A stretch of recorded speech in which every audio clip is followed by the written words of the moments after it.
क्या आपको पता है कि टंडिस को प्रिपेयर कैसे करते हैं? आज हम लोग इस वीडियो में कैसे टंडिस को प्रिपेयर करते हैं, उसी के बारे में हम लोग बात करेंगे, ठीक है?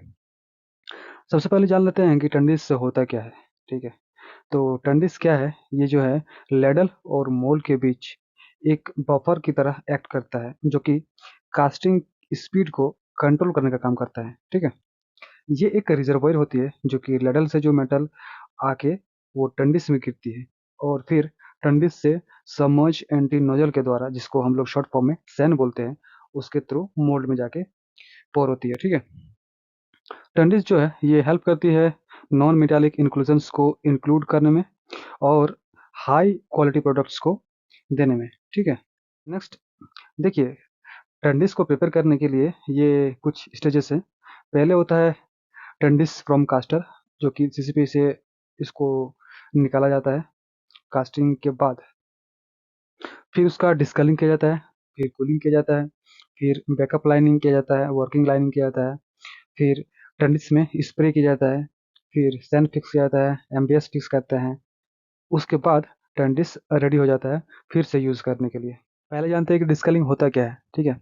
तो फ्लाइंग के बाद या फिर कास्टिंग खत्म होने के बाद टंडिस को सीसीपी से बाहर निकला जाता है और इसको 4 घंटा के लिए कूलिंग के लिए दिया जाना चाहिए, ठीक है? तो उसके लिए टिल्टर स्टैंड में इसको शिफ्ट किया जाता है डिस्कलिंग के लिए। टंडिस को टिल्टर स्टैंड पे रखने के बाद टंडिस को पलटी किया जाता है और जिससे ये जो भी इसका स्प्रे मास होता है, टंडिस स्कल होता है, वो अपने सेल्फ वेट के कारण और थर्मल शॉक के कारण नीचे गिर जाता है। अगर मान लीजिए कि नहीं गिरा, कुछ पार्ट या फिर कुछ जो मलबा होता है नहीं गिरा, तो फिर पुशर पे रखा जाता है और पुशिंग के द्वारा फिर सारे जो वेस्ट मटेरियल होते हैं, स्कल होते हैं, उसको निकाला जाता है। डिस्कलिंग के बाद टंडिस जो है कूलिंग के लिए रेडी हो जाता है, ठीक है?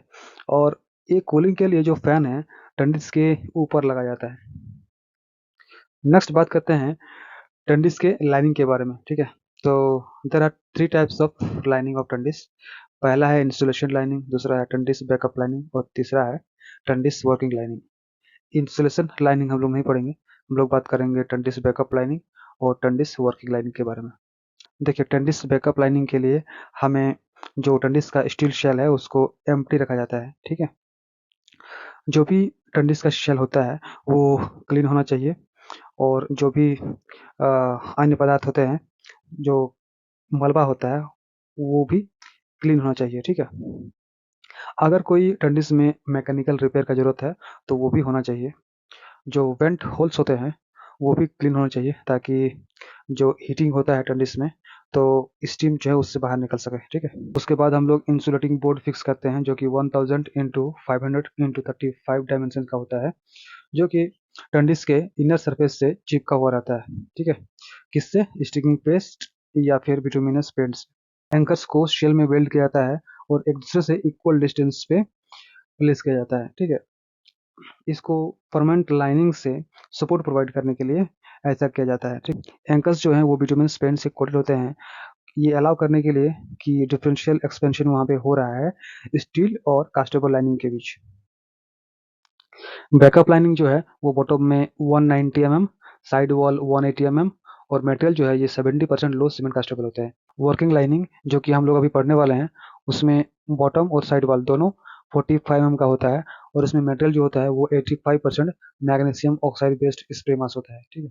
वर्किंग लाइनिंग में क्या होता है, टंडिस को शिफ्ट किया जाता है टिल्टर स्टैंड से कूलिंग स्टैंड में, ठीक है?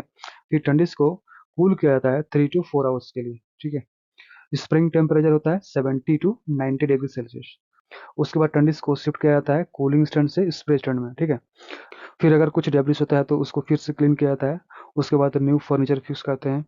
उसके बाद हम लोग वाटर मिक्स्ड कन्वेंशनल कास्टेबर अप्लाई करते हैं। उसके बाद अगर ज़रूरत पड़े तो साइड वॉल पैचिंग करते हैं। फिर टंडिस को स्प्रे किया जाता है। अब बात करते हैं कि टंडिस का स्प्रे कैसे किया जाता है। हम लोग बैकअप लाइनिंग के लिए एक टेम्परेचर एंश्योर करते हैं जो कि 70 to 90 डिग्री सेंटीग्रेड होना चाहिए, ठीक है? हम लोग फर्नीचर फिक्स करते हैं, ये तो पहले पहले ही बात कर लिया था। उसके बाद स्प्रे मटेरियल जो है वो 3 लेयर में स्प्रे किया जाना चाहिए, जिसमें 85% मैग्नीशियम ऑक्साइड हो, ठीक है? प्रत्येक जो लेयर होता है वो 15 mm का होना चाहिए, जिसमें 20% वाटर रिक्वायर्ड होती है, ठीक है? सारे लेयर होने के बाद टंडिस को 20 मिनट्स के लिए छोड़ दिया जाता है ताकि जो स्टीम होता है वो बाहर निकल सके, ठीक है। स्प्रे करने के बाद हम लोग एक टूल से मेज़र करते हैं कि जो थिकनेस है वो करेक्ट है कि नहीं है। फिर हम लोग टूल्स के द्वारा लाइनिंग में वेंट होल्स बनाते हैं, ठीक है।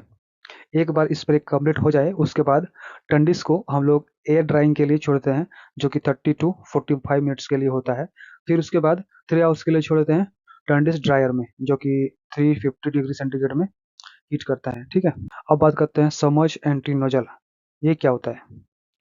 देखिए, सैन जो है वो 2 टाइप का होता है, पहला है R3, दूसरा है वाइडर। जो सैन है वो आइसोस्टैटिकली प्रेस्ड एल्यूमिना ग्रेफाइट होता है, ठीक है। सैन का जो टॉप डायमीटर होता है वो 160 से 162 का होता है। सैन का बॉटम डायमीटर होता है 130 से 132 का। सैन का जो लेंथ होता है वो 1120 का होता है, और जो मटेरियल इसमें यूज होता है वो 90% हाई एल्यूमिना होता है। सैन को फिक्स कैसे किया जाता है? सैन को टेंडिस में फिक्स करने से पहले इसके स्प्लिट रिंग को प्रीहीट करते हैं ताकि एल्यूमिना मोटर पे क्विक सेटिंग हो सके। जो हाई एल्यूमिना मोटर होता है वो अप्लाई किया जाता है स्प्लिट रिंग पे, जो कि 6 का थिकनेस होता है वहाँ पे, ठीक है। उसके बाद टेंडिस के नीचे टेंडिस जैक ट्रॉली फिक्स किया जाता है। उसके बाद टेंडिस के नीचे टेंडिस जैक ट्रॉली लगाया जाता है। उसके बाद वर्टिकली सैन को फिक्स किया जाता है जैक ट्रॉली में। अभी जैक ट्रॉली में सैन वर्टिकली फिक्स हो गया। अब उसको टेंडिस के नीचे लगा के और जैक ट्रॉली के द्वारा ऊपर किया जाता है और होल्ड करते हैं उस पोजीशन पे, ठीक है। अब उसके बाद सैन के बेल पोर्शन पे मोटर फिक्स करते हैं, ठीक है। ये ध्यान देना है कि सैन जो है वो आपने वर्टिकली ही प्लेस किया हो, ठीक है। और टंडिस से फिक्स होने के बाद उसका जो लेंथ है वो 845 का होना चाहिए, ठीक है। उसके बाद जो रैमिंग मास सुपर 3000 होता है, जो कि हाई एल्यूमिना कास्टेबल होता है, उसको फिल करते हैं। उसके बाद हम लोग स्प्रे मास अप्लाई करते हैं उस पर, ठीक है। देन हम लोग मोनोब्लॉक स्टॉपर फिक्स करते हैं, ठीक है। पहले मोनोब्लॉक स्टॉपर होता है क्या, ये जान लीजिए। ये एक एल्यूमिना ग्रेफाइट स्टॉपर मैकेनिज्म होता है जो कि स्टील के फ्लो को कंट्रोल करता है टंडिस से मोल्ड में, ठीक है। एमबीएस के कुछ प्रॉपर्टीज है। पहला है high resistance to control thermal shock. दूसरा है resistance to physical and chemical erosion. तीसरा है suitable for all grades of steel, ठीक है। इसका जो लेंथ होता है वो 1540 का होता है। उसका डायमीटर जो होता है 125 का होता है। इसको फिक्स कैसे करते हैं? सबसे पहले हम लोग क्या करते हैं, सैन फिक्सिंग के बाद टंडिस का कवर प्लेस करते हैं।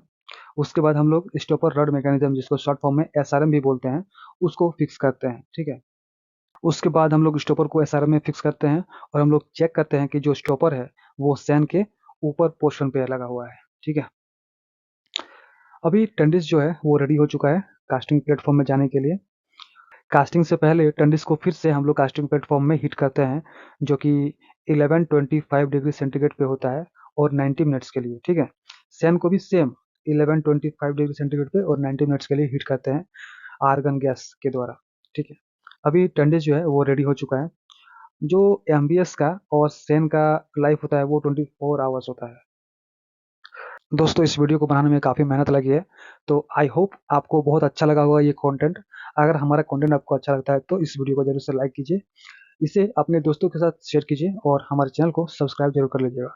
Thanks for watching.